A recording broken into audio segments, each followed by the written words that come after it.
Magandang umaga. Ito po ang ating 5 a.m. update ukol dito sa bagyong Inday na may international name na Bavi ngayong araw ng Huwebes, July 9, 2026. Sa nakalipas nga na 6 na oras ay mas humina pa bilang isang typhoon category na lamang itong bagyong Inday at huling namataan ang mata nito sa layong 925 kilometers silangan ng Northern Luzon. Kahit humina po ito ay malakas pa rin naman po ito na bagyo. At kung mapapansin nga po natin, marami pa rin po yung mga naaapektuhan nitong wind field at mga rain bands nitong bagyong Inday dahil nga po malawak yung sakop ng bagyo.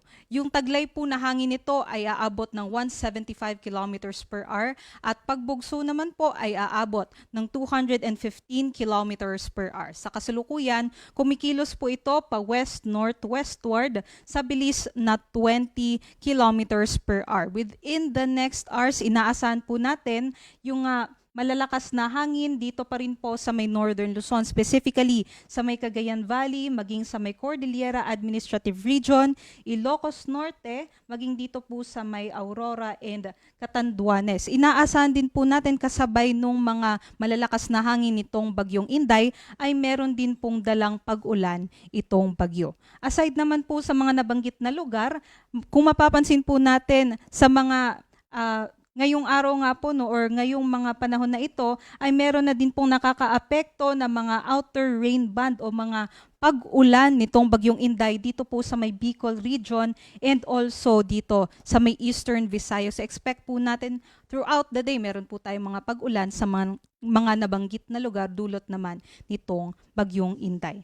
And also patuloy pong pinapalakas at hinihila ng bagyong Inday ang habagat patungo naman sa may Palawan, Visayas, and also sa may Mindanao. So expect po tayo na makulimlim na panahon, kalat-kalat din ng mga pag-ulan, pagkulog at pagkidlat dito po sa may Mimaropa, maging sa may Western Visayas, Negros Island Region, Zamboanga Peninsula, Barm, and also sa may Lanao del Norte, Sultan Kudarat, South Cotabato, and also sa may Sarangani. Yung mga pag-ulan na ito ay maaari pa rin pong magdulot ng pagbaha at pagguho ng lupa.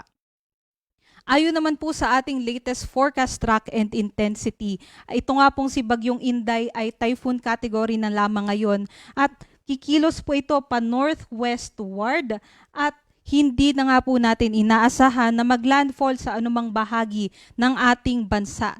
At habang binabaybay po nito ang North Philippine Sea ay inaasahan po natin masihina pa po ito ngunit mapapanatili pa rin ito ang kanyang typhoon strength habang papalabas na ng ating area of responsibility by Saturday. Pinaka-close approach po nito sa extreme northern Luzon ay by Friday evening or Saturday morning. At nakikita natin, maaari po itong mag-close approach o maaari din pong maglandfall dito po sa may northern part ng Taiwan by Saturday.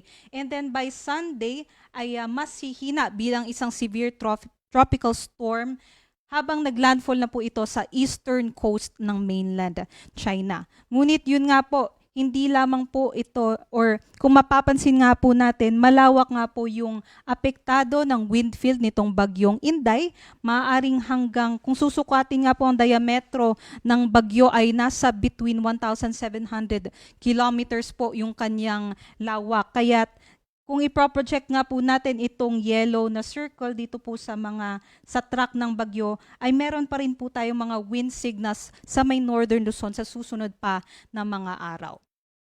Ito naman po yung mga probinsya na may nakataas na wind signal number 1 o yung makakaranas ng mga malalakas na bugso ng hangin nitong bagyong Inday, yung mga nasa color blue sa may Batanes, Cagayan, maging sa may Babuyan Islands, Isabela, northeastern portion ng Quirino, Apayao, northern portion ng Abra, maging sa may eastern portions ng Mountain Province and Ifugao, Ilocos Norte, northern portion ng Aurora, maging sa may northern and central portions ng Catanduanes. 39 to 61 kilometers per hour po na mga bugso ng hangin ang inaasahan natin sa mga probinsyang ito.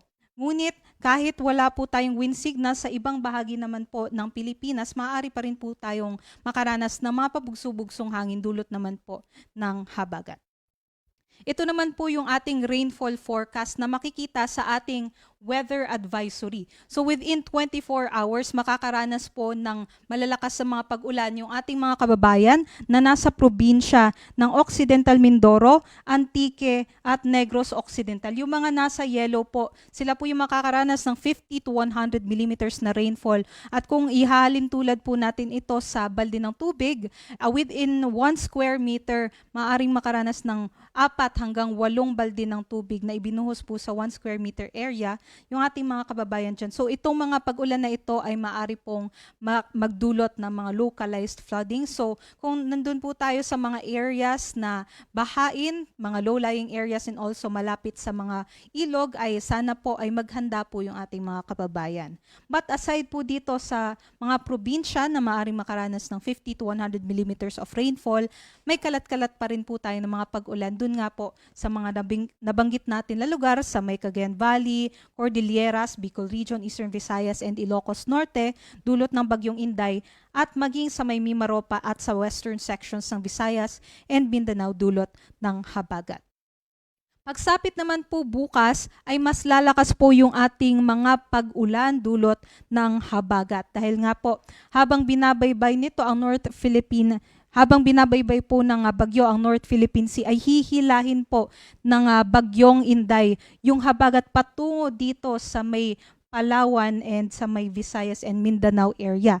So mas lalakas po yung ating mga pag-ulan bukas, especially po sa mga probinsya na nasa orange. Ito pong Occidental Mindoro at Antique ay makakaranas ng 100 to 200 millimeters of rainfall na maaari po nating halintulad sa 8 hanggang 16 na timba ng tubig na ibinuhos sa 1 square meter area within 24 hours. Yung mga nasa orange ay posibleng makaranas ng mga malawakang pagbaha and posible din yung mga pagguho ng lupa.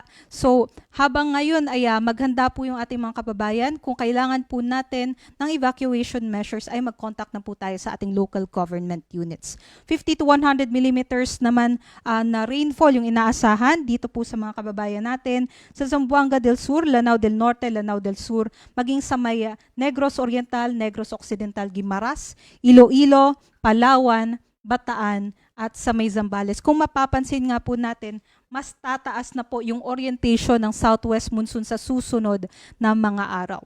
Aside po dyan, yung ating bagyo po ay makaka-apekto pa rin po sa may Batanes. So expect natin yung mga pabugso-bugsong hangin at malalakas sa mga pag-ulan sa may Batanes bukas. Other parts naman po ng ating bansa, especially sa nalalabing bahagi ng Luzon, Visayas, and parts ng Zamboanga Peninsula, may kalat-kalat pa rin po tayo ng mga pag-ulan. By Saturday ay mas malakas naman po yung mga pag-ulan dito pa rin sa Occidental Mindoro at Antique, 100 to 200 millimeters of rainfall po yan. At mas marami na po mga probinsya sa Luzon ang makakaranas ng mga matitinding pag-ulan din. Kabilang na po dyan ang Metro Manila. So kung mapapansin po natin, from north hanggang sa northern part ng Luzon hanggang sa Visayas, apektado po ng habagat dahil pinapalakas nga po ito ng bagyo. So 50 to 100 millimeters of rainfall po yung inaasahan natin sa La Union, Pangasinan, Zambales, Bataan, Pampanga, Bulacan, Metro Manila, Rizal, Cavite, Batangas, Oriental Mindoro, Romblon, maging sa nalalabing bahagi ng Western Visayas, Negros Occidental at sa Negros Oriental. So yung critical po talaga no na malaman ng ating mga kababayan na kahit hindi mag-landfall yung ating bagyo sa anong bahagi ng ating bansa, palalakasin pa rin nito ang ating habagat at yun ang magdudulot ng mga pag-ulan sa ating bansa. Other parts naman po ng Luzon and Visayas, meron din po tayong mga kalat-kalat na mga pag-ulan, although hindi gaano kalakas compare dito sa mga probinsya na may color yellow and orange. At kahit wala po tayo sa wind signals from ngayong araw hanggang sa Sabado, ay meron po tayong mga pabugso-bugsong hangin sa halos buong bansa dulot po ng habagat. Para naman po sa warnings or yung gale warning natin para sa Dito po sa Pilipinas ay meron po tayong nakataas na gale warning sa may northern and eastern seaboards ng Luzon, maging sa eastern seaboard din ng Visayas dahil nga po sa matataas na mga pag-alon na maaaring umabot ng 5 meters, especially dito malapit sa mga periphery nitong bagyong Inday. So nakataas po yung gale warning natin sa Batanes, northern and eastern coast ng Cagayan, Isabela, northern Aurora, Pulilio Islands, maging sa may eastern coast of Camarines Norte, northern and eastern coast ng Catanduanes, and also sa may northern and eastern coast ng Northern Samar. So, kung may gale warning po tayo, bawal pong maglayag yung ating mga kababayan. All types of sea vessels po ito. At kahit wala po tayong gale warning, dito naman po sa eastern sections or eastern seaboards ng Visayas and seaboards din po ng Mindanao, nasa katamtaman hanggang sa maalon pa rin po yung ating karagatan. So doble ingat pa rin po, especially doon sa maliliit na mga sasakyang pandagat. Yan lamang po ang latest about dito kay Bagyong Inday. Next update naman po natin ay mamayang 11 a.m. Ako po si Lian Loreto. Magandang umaga at ingat po tayong lahat.